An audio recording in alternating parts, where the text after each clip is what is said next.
اللہ الرحمن الرحیم۔ اچھا، ایک سوال آپ کے ذہن میں آ رہا ہوگا کہ قرآن کریم کا جو نزول ہوا ہے وہ آپ کو پتہ ہے کہ تدریجاً آہستہ آہستہ ہوا، پورا قرآن ایک ہی دفعہ نازل نہیں ہوا۔ سوال یہ ہے کہ قرآن آہستہ آہستہ کیوں نازل ہوا؟ تقریباً 23 سال کا عرصہ ہوا۔ کبھی حضرت جبرائیل علیہ السلام ایک آیت لے کر آ جاتے، کبھی ایک چھوٹی سی سورت لے آتے، بلکہ کبھی ایک آیت کبھی ایک ٹکڑا لے آتے، کبھی پوری سورت لے آتے، اور کبھی کئی آیتیں لے کر آ جاتے۔ تو اب دیکھیں نا، قرآن کریم کا سب سے چھوٹا حصہ جو مستقلاً ایک بار نازل ہوا، یہ اتنی سی آیت ہے، آیت کا ٹکڑا ہے، غیر اولی الضرر، یہ ایک بار نازل ہوا۔ سمجھا بھی بات؟ یعنی ایک طویل آیت کا ٹکڑا بس اتنا نازل ہوا۔ اور سورۃ الانعام پوری کی پوری ایک بار نازل ہوئی۔ تو یعنی کبھی تھوڑا نازل ہوتا، کبھی زیادہ نازل ہوتا، کبھی پوری آیت کا بھی ایک ٹکڑا نازل ہوتا۔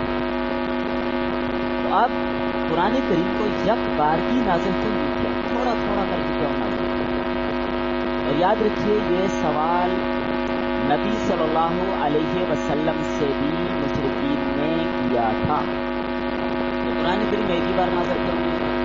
قال الذین کفروا لولا نزل علیہ القرآن جملۃ واحدہ، کافر کہنے لگے کہ قرآن ایک ہی بار جملۃ واحدہ کیوں نہیں نازل ہوا؟ اللہ تعالیٰ نے اس کا جواب دیا، كذلك لنثبت به فؤادك ورتلناه ترتیلا۔ ایک جواب تو اس کا یہاں پر دیا، کچھ جواب آپ مزید بھی آپ سمجھے گا۔ امام رازی رحمہ اللہ تعالی اس آیت کی تفسیر میں فرماتے ہیں کہ قرآن کریم کا نزول جو تدریجاً ہوا، آہستہ ہوا، اس کی بہت بڑی حکمت ہے۔ یعنی اگر آپ کے ذہن میں یہ سوال آئے کہ قرآن تھوڑا تھوڑا کر کے کیوں نازل ہوا، ایک بار کیوں نہیں نازل ہوا، تو اس کا جواب سمجھیے۔ پہلی بات، نبی کریم صلی اللہ علیہ وسلم پڑھے لکھے نہیں تھے۔ اگر سارا قرآن ایک مرتبہ آپ سے نازل کر دیا جاتا تو آپ کے لیے ذرا مشکل ہو جاتا۔ ایک جواب۔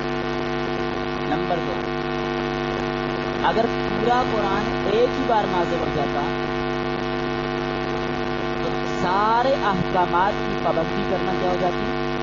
لازم۔ اور یہ حکیمانہ انداز کے خلاف۔ آپ دیکھیں نا، پورا قرآن ایک ہی بار اللہ نازل کر دیتے، یا عرب رحمان ایک ہی بار شراب بھی حرام، وہ بھی حرام، یہ بھی حرام، وہ بھی حرام، یہ بھی حرام، نماز بھی پڑھو، روزہ بھی رکھو، زکات بھی دو، یہ بھی کرو، یہ بھی کرو، یہ کرتے نہ کرتے، اس میں تھوڑا تھوڑا کر کے اللہ تعالیٰ نے نازل کیا۔ چلو ابھی یہ کام کرنے لگ جائیں، اس پر پکے ہو جائیں گے، تھوڑے دن بعد دوسرا، بیچ بیچ کے ساتھ واقعات، ابھی یہ کام کرنے لگ جائیں، تھوڑے دن بعد پکے ہو جائیں گے، دوسرے سے منع کر دیں گے۔ تو اس ترتیب سے تھوڑا تھوڑا کر کے نازل کیا گیا۔ سارا قرآن، سارے احکامات ایک ہی دفعہ نازل کر دیے جاتے تو لوگوں کے لیے اس پر عمل کرنا مشکل ہو جاتا، اس لیے قرآن کو تھوڑا تھوڑا کر کے نازل کیا۔ میرے خیال میں یہ جواب زیادہ اچھا رہے گا آپ کو، کم از کم یہ یاد ہو جانا چاہیے نا۔ اور تیسرا جواب، نبی کریم صلی اللہ علیہ وسلم کو اپنی قوم کی طرف سے مختلف تکلیفیں، اذیتیں پہنچتی رہتی تھیں، لوگ اعتراضات کرتے رہتے تھے، تو حضرت جبرائیل کا قرآن کریم لے کر آنا ان اذیتوں کے مقابلے میں نبی کریم صلی اللہ علیہ وسلم کی تسلی ہو جاتی۔ حضرت جبرائیل آ جاتے، اللہ کے نبی کی تسلی ہو جاتی۔ اور نمبر 4، چوتھا جواب، سب سے اہم جواب، قرآن کریم کا ایک بہت بڑا حصہ لوگوں کے سوالات کے جواب دیں۔ سمجھ آ رہی ہے بات؟ کوئی سوال پوچھتا، یہ بات کیسی ہے، یہ کیا ہے، یہ کیا ہے، تو اس کے جواب میں قرآن نازل ہوتا۔ مثال کے طور پر ذوالقرنین کون تھا؟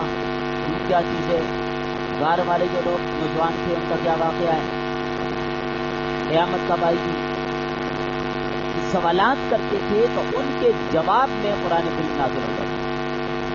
تو اس لیے قرآن کو آہستہ آہستہ تدریجاً نازل کیا، یہ وجہ ہے قرآن کو آہستہ آہستہ نازل کرنے کی۔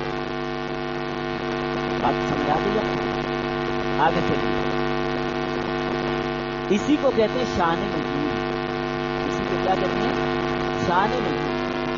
تو قرآن کریم کی آیتیں دو قسم کی ہیں، ایک وہ آیتیں جو اللہ نے از خود نازل کی، کوئی خاص واقعہ یا کسی سوال وغیرہ کے جواب میں نازل نہیں ہوئی، خود اللہ تعالیٰ نے ان کو نازل کر دیا، اور دوسری آیات کو ہیں جن کا نزول کسی خاص واقعہ کی وجہ سے یا کسی سوال کے جواب میں، جیسے میراث کا مسئلہ، مشرق عورتوں سے نکاح کا مسئلہ،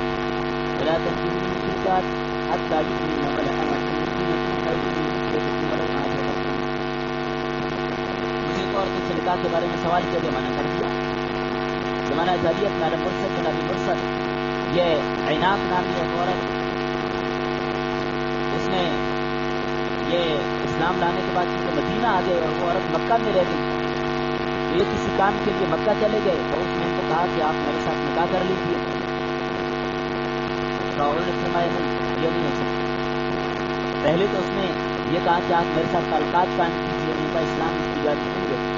پھر کہنے لگی، پھر حضرت فرمانے لگے کہ چلو تم چاہو تو نکاح کر، نبی صلی اللہ علیہ وسلم سے اجازت لینے کے بعد میں نکاح کر سکتا ہوں، تو اس کو نکاح کر لوں گا، اور کوئی صورت نہیں۔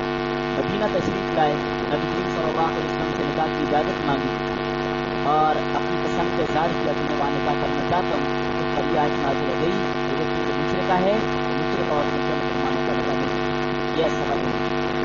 اس طرح بہت ساری آیتیں آپ پڑھیں گے، آگے میں آپ کو بتاؤں گا، اس کا شان نزول ہے، اس کا شان نزول ہے، اس کا شان اتنا باپ کا اتنا باپ کا جواب میں آتا ہے، یہ ہے شان نزول۔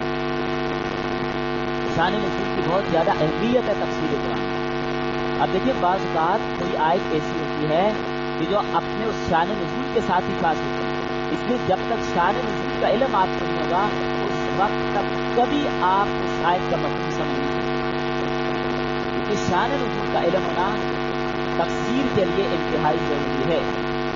جب تک شان نزول معلوم نہیں ہوگا ہم تفسیر نہیں کر سکتے، یہ بات سمجھ لیں، کیونکہ آیت کسی خاص واقعہ کے حوالے سے ہوگی، ہم اس کی تفسیر کوئی اور تلاش کر رہے ہوں گے، کوئی اور مقصد کے لیے سوچ رہے ہوں گے، لیکن ہم اس کی تفسیر نہیں کر سکیں گے جب تک ہمیں شان نزول معلوم نہ ہو۔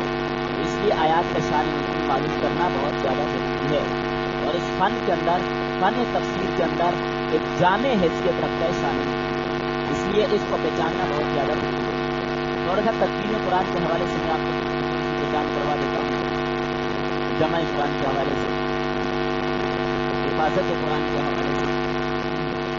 ابتدا میں قرآن کریم اس موجودہ ترتیب کے مطابق نازل نہیں ہوا، اس موجودہ ترتیب میں نہیں تھا، نہیں اس پر اس کو لکھا گیا تھا۔ اب دیکھیں نا، کبھی حالت آ رہی ہے، کبھی کوئی مفسر آ رہی ہے، کبھی فاتحہ آ رہی ہے، کبھی کہاں سے، کبھی میں انشاءاللہ آپ کو جب کوئی صورت شروع ہوگی میں آپ کو دونوں چیزیں ساتھ بتاؤں گا کہ اس صورت کا ترتیب نزولی نمبر اتنا ہے کہ نازل ہونے میں اتنا نمبر ہے، اور ترتیب قرآنی میں اس کا اتنا نمبر ہے۔ یہ میں آپ کو ساتھ ساتھ انشاءاللہ ہر صورت کا تعارف کراؤں گا کہ نازل ہونے میں صورت کا کون سا نمبر ہے اور کس نمبر پر یہ نازل ہوئی ہے، یہ انشاءاللہ آپ اس میں سمجھ جائیں گے۔ تو آپ دیکھیں، جو ترتیب آپ کے سامنے قرآن کے اس ترتیب کے نازل ہوئے، پہلے فاتحہ پھر بقرہ پھر آل، ایسا تو نہیں نازل ہوا نا، کبھی کہاں سے کبھی کہاں سے کبھی کہاں سے۔ اللہ تعالیٰ کے حکم کے مطابق نبی صلی اللہ علیہ وسلم جب کوئی قرآن کی آیت کوئی سورت کوئی حصہ نازل ہوتا تو آپ فرماتے اس کو فلاں جگہ پر رکھیے، اس سورت کو فلاں سورت کے بعد رکھو، اس آیت کو فلاں آیت کے بعد رکھو، یہ بھی بتایا جاتا تھا من جانب اللہ، یہ آیت فلاں سورت میں رکھنی ہے اور فلاں آیت کے بعد رکھیں اور فلاں آیت کے پہلے رکھیں۔ اسی ترتیب سے آپ صلی اللہ علیہ وسلم صحابہ کو لکھوا دیتے۔ بات سمجھ آ گئی؟ تو نبی صلی اللہ علیہ وسلم کے زمانے میں حفاظت دو طرح سے کی گئی تھی۔ قرآن کی حفاظت کتنے طریقے سے کی گئی؟ دو طرح سے، نمبر ایک حفظ، نمبر دو کتابت۔ حافظ تو ان کے بڑے مشہور غیرت انگیز حافظ، غیرت انگیز حافظ، اور پھر ان کو شوق بھی تھا، بڑے بڑے لمبے چوڑے نسب نامے ان کو زبانی یاد ہوتے تھے، تو ان کے لیے یہ کون سا مشکل کام تھا؟ یہ بڑا آسان کام تھا، کوئی مشکل نہیں۔ دیر معونہ کے مقام پر 70 صحابہ اکرام کو شہید کیا گیا تھا، جو سارے کے سارے قرآن کے حافظ تھے۔ تو شروع میں یعنی قرآن کریم کو سینوں کے اندر بھی کیا کیا جاتا تھا؟ محفوظ کیا جاتا تھا۔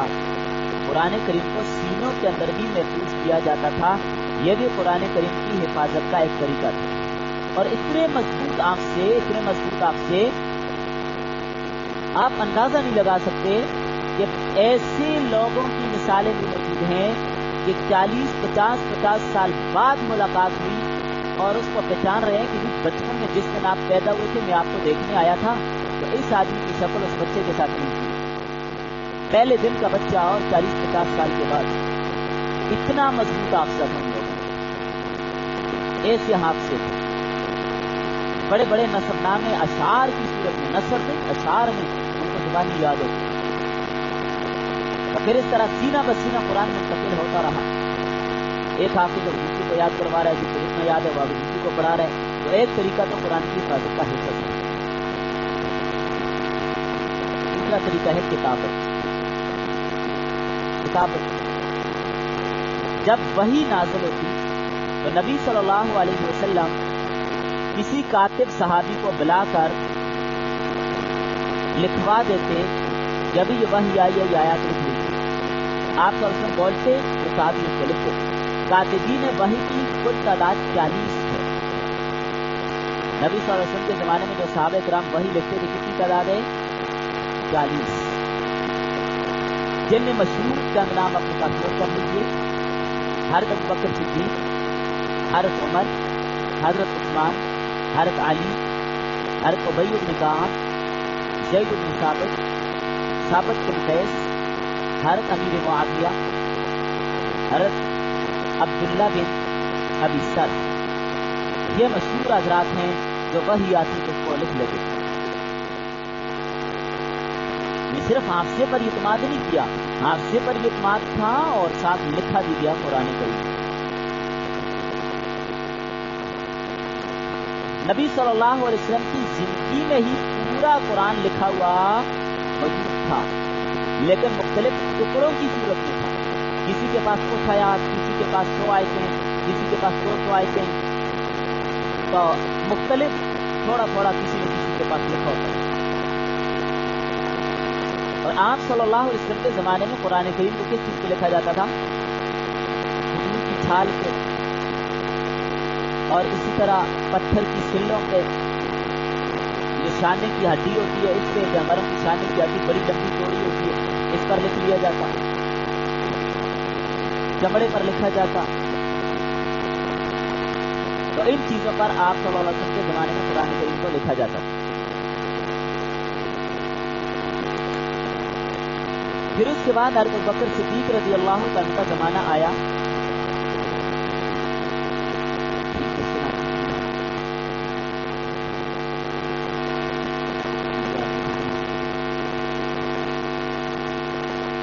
یہ صحابہ کرام جو کاتبین وحی تھے، حضرت ابوبکر، حضرت عمر، حضرت عثمان، حضرت علی، زید بن ثابت، ثابت بن قیس، حضرت معاویہ، حضرت ابی بن کعب اور حضرت عبداللہ بن ابی سر، حضرت عبان بن سعید، تو یہ نمایاں حضرات ہیں جو وحی لکھا کرتے ہیں۔ پھر عہد صدیقی میں جنگیں شروع ہو گئیں، جیسے مسلمہ کذاب کے خلاف جنگ ہوئی، صحابہ کرام کی بڑی تعداد شہید ہو گئی، جن میں اکثریت حفاظ کرام کی تھی۔ حضرت عمر رضی اللہ تعالیٰ میں بڑے پریشان ہوئے اور امیر المؤمنین حضرت ابوبکر صدیق کے پاس پہنچے اور آ کر عرض کرنے لگے، یا امیر المؤمنین، قرآن کریم کو کتابی شکل میں ایک جگہ جمع کر لینا چاہیے۔ حضرت ابوبکر صدیق فرمانے لگے، نہیں ایسا نہیں کرنا، اللہ کے نبی نے نہیں کیا، ہم بھی نہیں کرنا۔ حضرت عمر بار بار کہتے رہے، امیر المؤمنین کر لیجئے، جنگوں میں صحابہ کرام کے وفات، صحابہ کرام کی بڑی تعداد پہلے شہید ہو چکی، مزید شہادتیں ہو گئیں، تو قرآن کریم کا کچھ حصہ ضائع نہ ہو جائے، ایک کتابی شکل میں جمع کر دیجیے۔ پہلے ابھی میں نے عرض کیا نا کہ نبی صلی اللہ علیہ وسلم کے زمانے میں لکھا تو جانتا تھا، لیکن کتابی شکل میں تو کوئی، کسی کے پاس ایک صورت ہے، کسی کے پاس 10 آیتیں ہیں، کسی کے پاس 100 آیتیں ہیں، کسی کے پاس 20 آیتیں ہیں، چمڑے پر لکھی ہیں، کوئی ہڈی پر لکھ رہی ہیں، تو اس کو جمع کرنا مشکل کام تھا کہ نہیں تھا ہر آدمی کے لیے؟ یہ بہت بڑا کارنامہ ہے حضرت ابوبکر صدیق رضی اللہ تعالیٰ کا۔ پھر حضرت ابوبکر صدیق رضی اللہ تعالیٰ کے دماغ میں سارا خبر ہوا تو حضرت زید کو بلایا اس کام کے لیے۔ حضرت زید قرآن کے بڑے پکے حافظ تھے۔ جب حضرت زید آئے، یہ ڈپٹی ان کے اور چند دیگر صحابہ کرام کے سپرد کی کہ آپ نے یہ کام کرنا ہے، ترتیب کیا تھی وہ سمجھے۔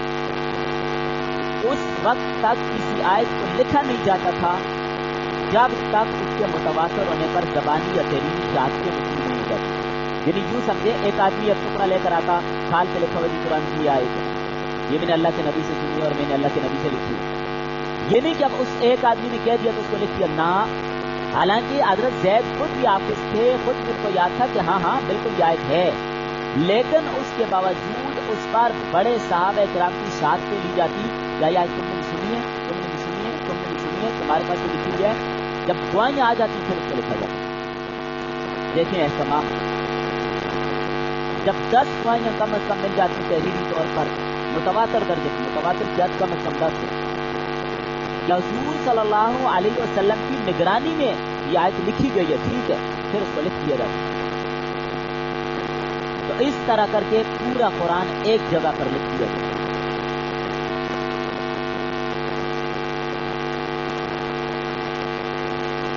اور پھر یہ نسخہ حضرت ابوبکر صدیق رضی اللہ عنہ کے پاس رہا، پھر اس کے بعد حضرت عمر رضی اللہ عنہ کے پاس رہا، پھر حفصہ رضی اللہ تعالیٰ عنہ کے پاس آ گئے، جو نبی صلی اللہ علیہ وسلم کی بیوی تھی اور حضرت عمر کی کیا تھی؟ یہ ہے حفاظت قرآن عہد صدیقی میں۔ پھر آ جائیے عہد عثمانی۔ حضرت عثمان رضی اللہ عنہ کے زمانے میں مزید فتوحات ہو گئی، یہ آپ کے لیے قریب یہ صاحب سمرقند بخارا یہاں تک اسلام پھیلا ہے۔ اب یہاں پر کیا ہوا کہ خلافت عثمانی میں اسلام دور دراز تک پھیل گیا، نئے لوگ مسلمان ہوتے، نئے علاقوں میں۔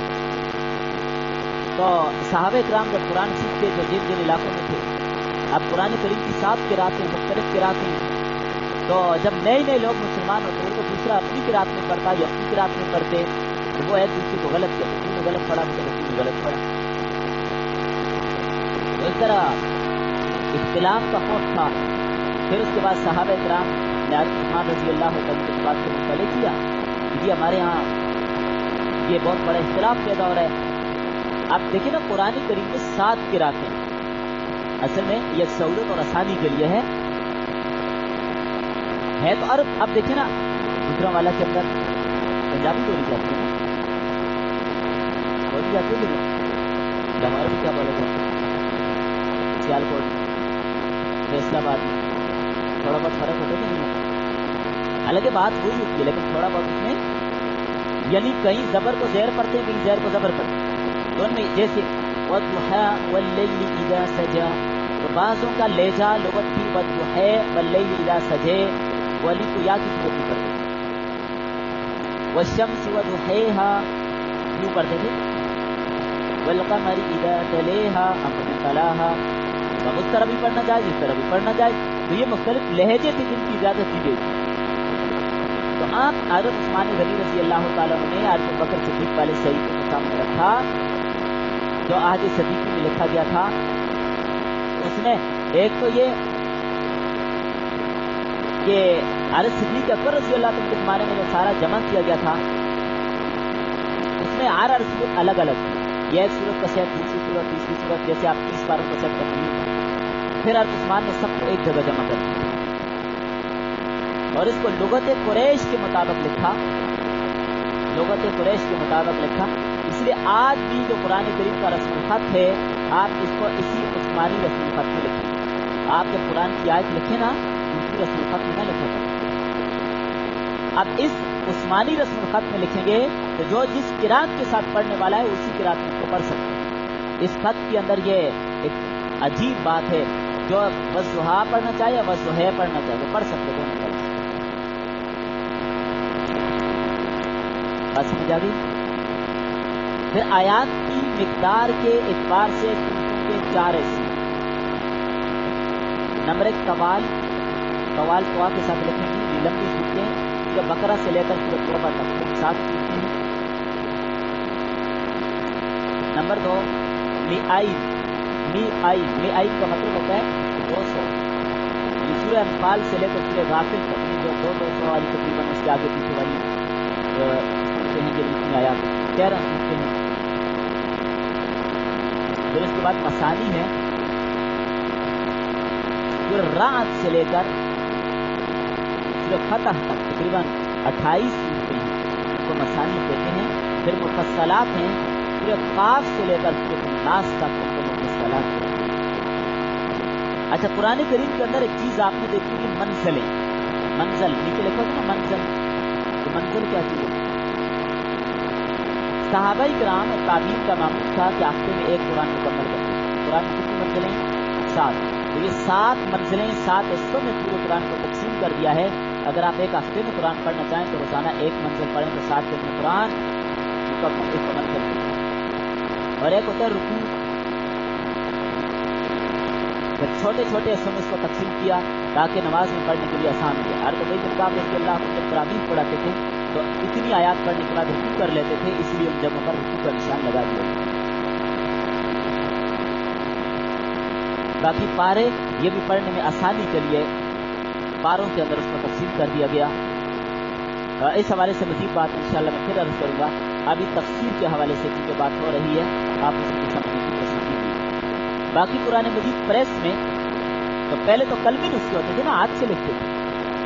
پہلے کیا کرتے تھے؟ ہاتھ سے لکھتے تھے۔ پھر 1113 میں سب سے پہلے قرآن کریم طبع ہوا تھا پریس میں۔ پھر اس کے بعد مستشرقین نے بھی، انگریزوں نے، غیر مسلموں نے بھی قرآن کریم کو طبع کیا تھا پریس سے، لیکن وہ نسخے مقبول نہیں ہوئے۔ مسلمانوں میں سب سے پہلے روس کے شہر کے اندر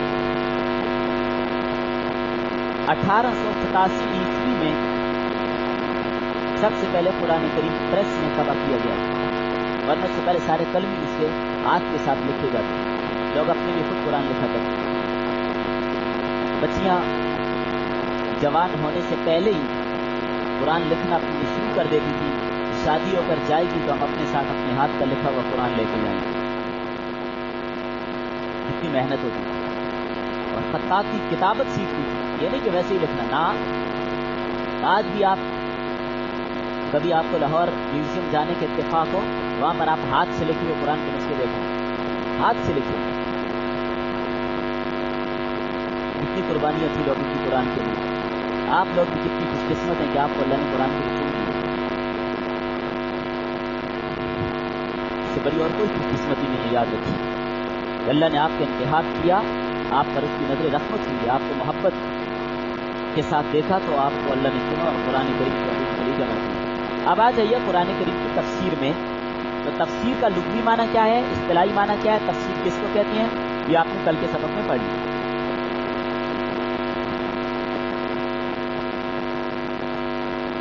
اب تفسیر کیسے کریں گے، آپ نے یہ بات سمجھی ہے۔ تفسیر کے لیے ذرائع کیا ہیں جن کی روشنی میں ہم قرآن کی تفسیر کر سکیں گے۔ نمبر 1، قرآن مجید۔ تفسیر کا سب سے پہلا ذریعہ کیا ہے؟ خود قرآن مجید، یعنی قرآن کی تفسیر قرآن کے ساتھ۔ قرآن کی تفسیر یعنی تفسیر کرنے میں طریقہ یہ ہوگا کہ ہم اپنی مرضی سے کسی آیت کی تفسیر نہیں کریں گے کہ اس کا یہ مطلب ہے، نہ، یا میرے ذہن میں اس کا یہ مطلب آتا ہے، بالکل نہیں۔ اصول اور ضوابط ہیں، ان کو سمجھیے۔ تو قرآن کی تفسیر سب سے پہلے قرآن سے کی جائے گی۔ سب سے بہترین ذریعہ قرآن کی تفسیر کا قرآن، یعنی ایک آیت مجمل ہوتی ہے، اس میں تفسیر نہیں ہوتی، کئی صورتیں ہوتی ہیں اس کی۔ ایک آیت مجمل ہے، دوسری آیت میں اس کی وضاحت ہے، دوسری آیت خود اس کی تفسیر کر دیتی ہے، ہمیں دائیں بائیں ڈھونڈنے کی ضرورت نہیں۔ کیا مطلب؟ جیسے دیکھیں قرآن کریم میں آپ نے بقرہ آپ نے سب میں پڑھ لی ہے، فتلقى آدم من ربه كلمات فتاب عليه۔ اب اس آیت کے اندر جو آدم علیہ السلام کا واقعہ بیان کیا کہ آدم علیہ السلام کی توبہ کیسے قبول ہوئی، کہ آدم علیہ السلام نے چند کلمات سیکھے اور وہ کلمات پڑھے تو اللہ نے ان کی توبہ قبول کر لی۔ اب ہم کہاں ڈھونڈنے جائیں وہ کلمات کیا تھے؟ قرآن کریم کی دوسری آیت میں موجود ہے، قال ربنا ظلمنا انفسنا وان لم تغفر لنا وترحمنا لنكونن من الخاسرین۔ خود قرآن کے اندر اس آیت کی تفسیر ہوگی، سمجھ آ گئی؟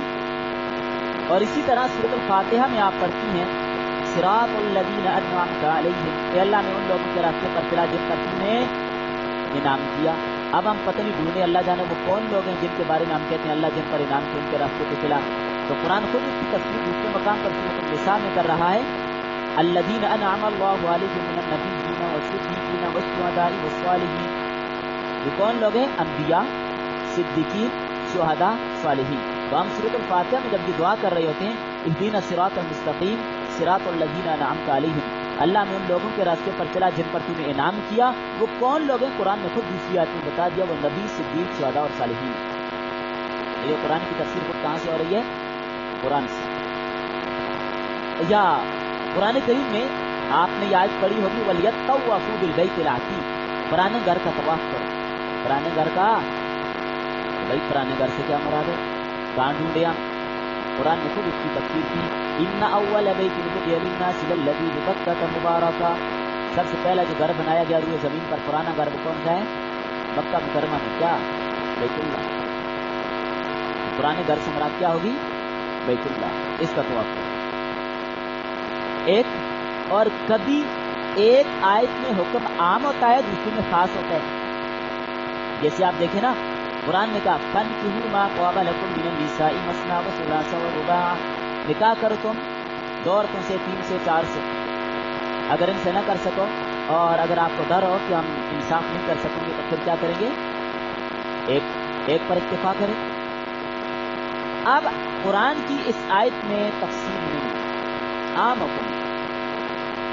اور دیکھیں آیت کو غور کیجئے، فَانْكِحُوا مَا طَابَ لَكُم، جو تمہیں پسند ہو اس سے نکاح کریں۔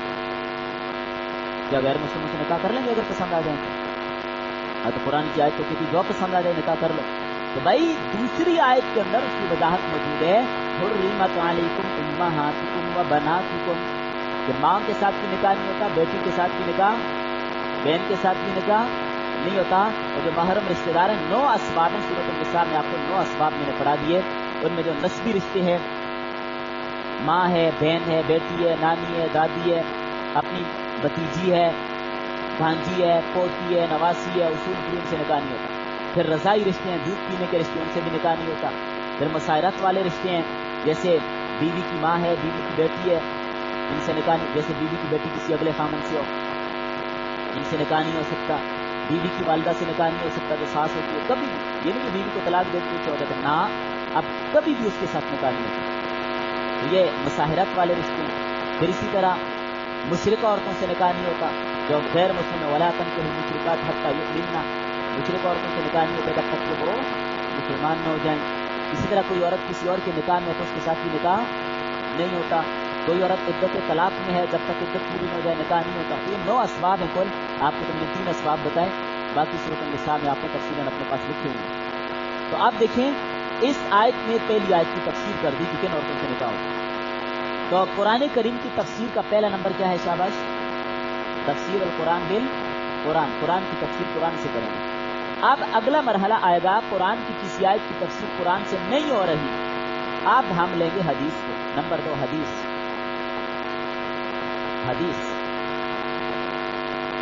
بعض واقعات قرآن میں اختصار کے ساتھ ہوتے ہیں، حدیث میں اس کی تفصیل ہوتی ہے۔ آپ دیکھیں نماز، بعض اوقات احکام اختصار اجمالاً ہوتے ہیں، حدیث میں تفصیل ہوتی ہے۔ قرآن نے کہا نماز پڑھو، قرآن کہتے ہیں آپ ہی مختلف کیا پڑھو؟ نماز پڑھو۔ بھائی کتنی نمازیں پڑھنی ہیں، کیا کیا پڑھنے ان میں، کتنے سنت ہیں، کتنے فرض ہیں، رکوع سجدہ کرنا ہے کیسے کرنا ہے، اتحیات میں بیٹھنے کو کیا، یہ کس نے بتایا سارا؟ حدیث میں۔ تو اب قرآن کی تفسیر آپ کس سے ہو رہی ہے؟ حدیث۔ قرآن نے کہا زکوٰۃ کو 8 زکوٰۃ کیسے دینی ہے، یہ کون بتائے گا؟ حدیث بتائے گا۔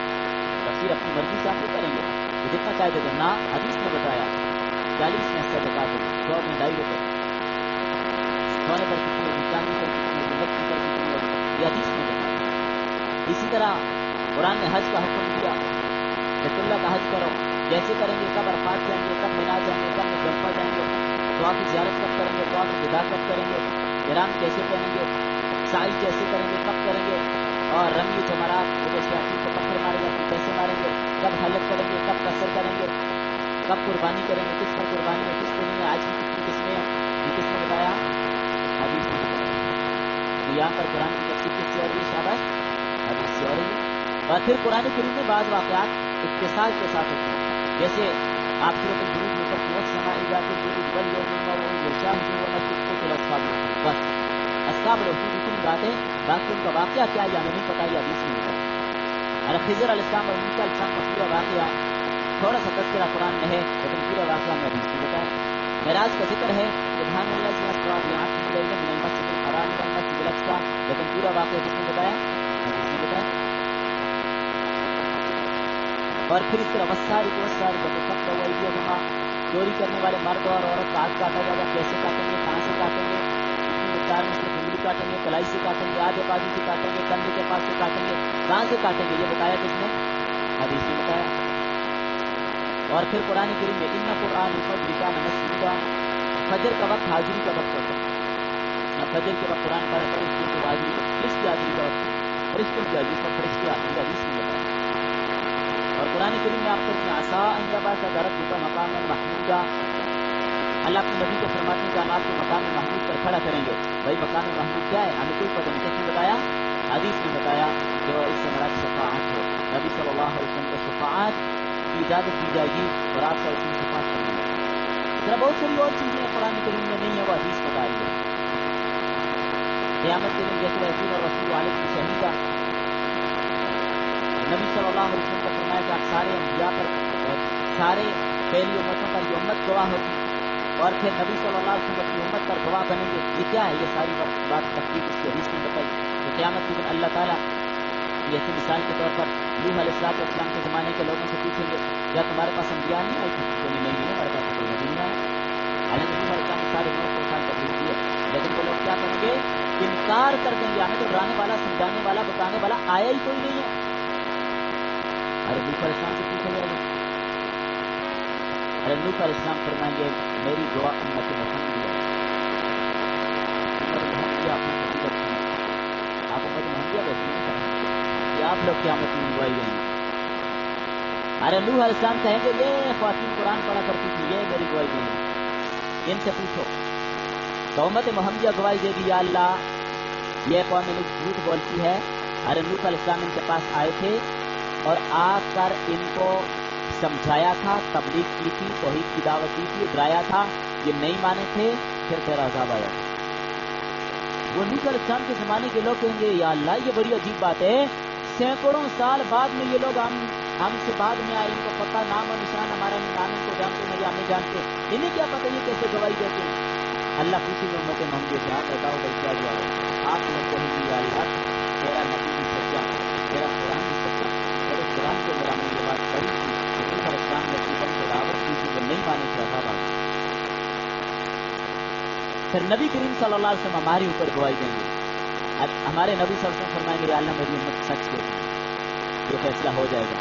تو یہ تفسیر ہمیں کہاں سے ملی گئی, اپنی قسمت سے.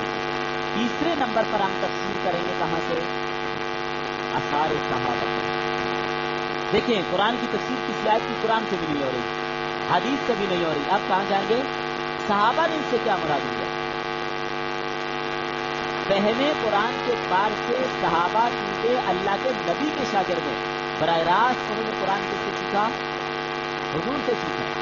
لہذا جہاں پار کسی اور ذریعے سے قرآن کی کوئی آیت حال نہ ہو رہی ہو, وہاں پر ہم دیکھیں گے صحابی رسول اس کے بارے میں کیا کہتے ہیں. صحابہ کرام کو جب کوئی اشکال پیش آتا کسی آیت کے بارے میں, فوراً اللہ کے رسول سے پوچھتے یا رسول اللہ کا کیا مطلب, اللہ کے نبی بتا دے. جب صحابی جو بات بتائے گا وہ قرآن کی تفسیر ہے, کیونکہ قرآن کو اس کے سامنے نازل ہے, صحابہ کے سامنے نازل ہے. وہ آیات نزول کو ابھی جیسے میں نے شان نزول کے بارے میں آپ کو بتایا, تو صحابہ کرام شان نزول کو بھی اچھی طرح جانتے تھے, ان کو پتا تھا کہ آیت کس موقع پر نازل ہے. اور دوسری بات قرآن اسی زبان میں نازل ہو پوری طرح اس کے مفردات اور مرتبات کو سمجھ. اس حوالے سے یہ تھوڑا مزید آپ کو سمجھاؤں گا. ابھی اسی پر اتفاق کرتے ہیں کیونکہ ابھی ٹھیک 10 بجے